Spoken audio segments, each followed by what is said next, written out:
Good morning students, welcome to my channel dreams make real. बच्चों, आज मैं आप लोगों को 7th क्लास की हिंदी की कार्यपत्रक नंबर 27 जिसकी डेट 29 दिसंबर 2020 रहेगी। तो बच्चों, आज की इस कार्यपत्रक 27 से हमारी संज्ञा यानी कि ग्रामर व्याकरण स्टार्ट हो जाता है। हिंदी का व्याकरण का पहला टॉपिक है ये संज्ञा। तो बच्चों, आप यहाँ पर अपना नाम और यहाँ अपनी कक्षा अध्यापक का नाम लिखेंगे। उसके बाद प्यारे बच्चों, इन वाक्यों को पढ़िए। देखो, हम इस कार्यपत्रक में जानेंगे कि संज्ञा क्या होती है, संज्ञा के कितने भेद होते हैं और हम किसी भेद की पहचान कैसे कर सकते हैं। देखो बच्चों, सुभद्रा ने सुहास को पढ़ाया। मुंबई में ईडन गार्डन नहीं है।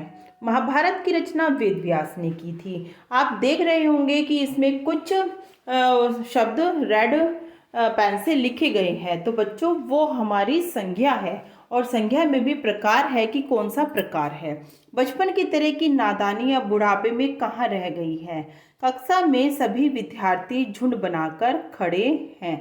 तो ये सब हमारी क्या है, संज्ञा है। चलो देखते हैं इन वाक्यों में मुंबई, ईडन गार्डन, महाभारत, सुभद्रा, सुहास, वेदव्यास आदि सभी विशेष स्थान, पुस्तक अथवा व्यक्ति के नाम हैं।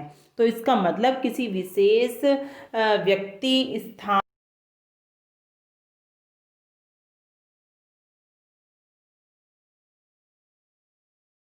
कहते हैं, है ना। इसी तरह से कक्षा, वस्तु, व्यक्ति, स्थान, भाव अथवा अवस्था के नाम को संज्ञा कहते हैं।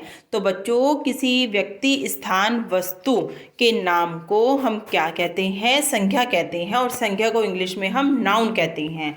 तो अब संज्ञा के भेद देख लेते हैं कि संज्ञा के 3 भेद होते हैं: व्यक्तिवाचक संज्ञा, जातिवाचक संज्ञा और भाववाचक संज्ञा।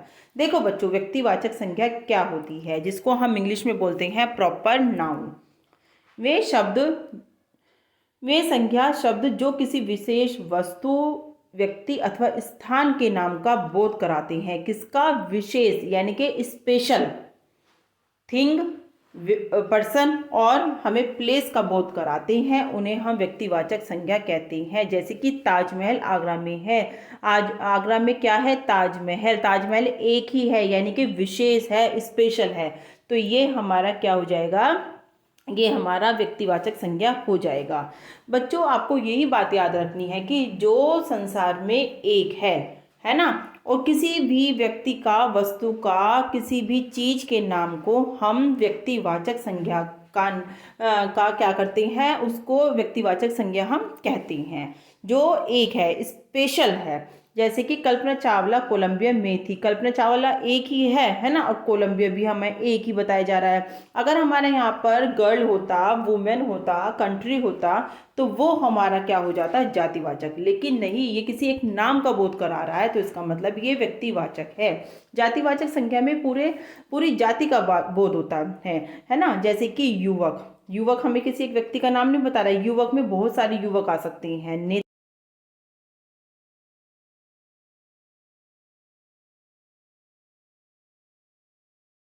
देखो, शिक्षक, किसी एक पर्टिकुलर शिक्षक की बात अगर हम कर रहे हैं, जैसे कि आपके एक शिक्षक हैं, कोई भी शिक्षक का नाम है अनिता है, या कोई भी सुमित है, कुछ भी शिक्षक है, तो वो हमारे व्यक्तिवाचक होंगे। लेकिन हमने पूरी जाति का बोध कराया, मतलब किसी एक नाम को न बता के हमने शिक्षक कहा है, तो शिक्षक में तो सारे ही शिक्षक आ जाएंगे, तो उससे जाति का बोध होगा। इसी प्रकार से अगर हम छात्र में मोहन, सोहन, राम, सीता, इस तरह से अगर हम कोई वाक्य बनाते हैं, तो वो तो हमारा व्यक्तिवाचक होगा। लेकिन अगर हमने एक नाम ना लेकर छात्रा बता दिया है ना, तो इसमें तो छात्र हैं, बहुत सारे छात्र हैं और कोई भी हो सकता है, तो वो हमारी जाति का बोध कराएगा। इसी तरह से भाववाचक होता है बच्चों, जिसमें फीलिंग्स, भाव का बोध होता है। जैसे कि क्रोध, बचपन, है ना, लालिमा, प्रेम, ईर्ष्या, घृणा, बचपन, बुढ़ापा, ये सब हमारी भाव हैं, जिनसे मिठास, दुर्गंध, इस तरह से, मतलब जिनसे को किसी का भाव उत्पन्न होता है वो हमारा भाववाचक संज्ञा कहलाता है। चलिए इनसे प्रैक्टिस के लिए इन्होंने हमें 10 सेंटेंस दिए गए हैं, इनको पहचान कर देखते हैं कि इसमें कौन सी संज्ञा है। देखो बच्चों, एवरेस्ट नेपाल की सीमा में है, कौन सी संज्ञा हो जाएगी? ये आपकी व्यक्तिवाचक संज्ञा। देखो मैंने नीचे इसके उत्तर लिख दिए हैं, तो क्योंकि एवरेस्ट एक ही है, माउंट एवरेस्ट है ना, तो ये हमारी क्या हो जाएगी? ये हमारी हो जाएगी व्यक्तिवाचक संज्ञा। झुंड में चलना भेड़ों का काम है, तो ये क्या हो जाएगा बच्चों? हमारा झुंड में चलना भेड़ों का काम है, ये हो जाएगी हमारी जातिवाचक, है ना। जातिवाचक में समूह बताया गया है। देखो इसमें आपको बताया नहीं गया है, झुंडों में नहीं रहता।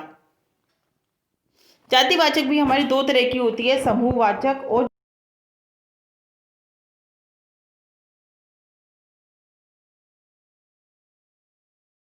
छात्र होते हैं तो वो समूह में होते हैं।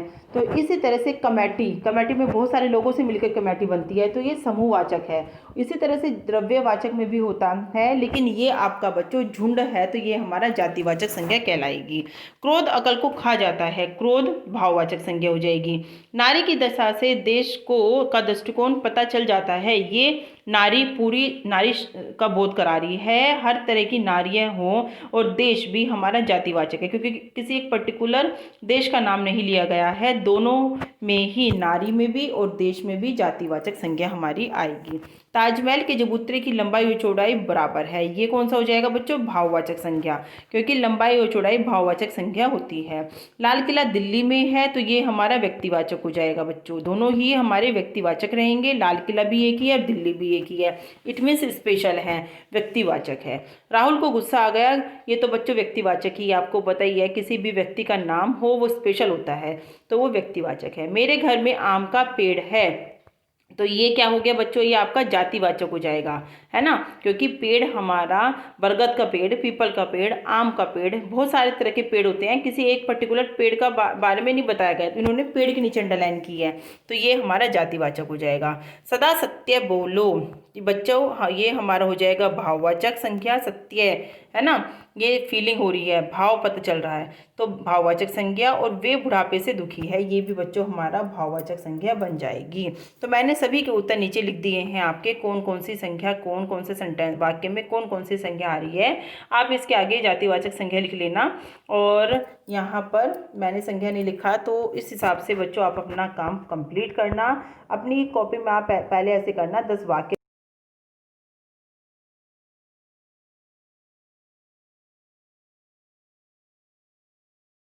आज से आपकी व्याकरण स्टार्ट हो गई है। संज्ञा के बारे में कुछ हमने जान लिया है, और आगे की वर्कशीट में हम इसको और अच्छे से पढ़ेंगे कि संज्ञा के 3 प्रकार, व्यक्तिवाचक, जातिवाचक और भाववाचक के बारे में हमें थोड़ा सा पता चल गया है। इसमें आप 1-2 बार वीडियो को जरूर देखना, थोड़ा आपको पता चल जाएगा कि व्यक्तिवाचक हमें किसी विशेष व्यक्ति स्थान का बोध कराता है, जातिवाचक में पूरी जाति का बोध होता है, और भाववाचक में किसी जब हमारे मन में कोई भाव उत्पन्न होते हैं, चाहे वो दुख हो, सुख हो, बचपन हो, बुढ़ापा हो, तो उसको भाववाचक संज्ञा कहा जाता है।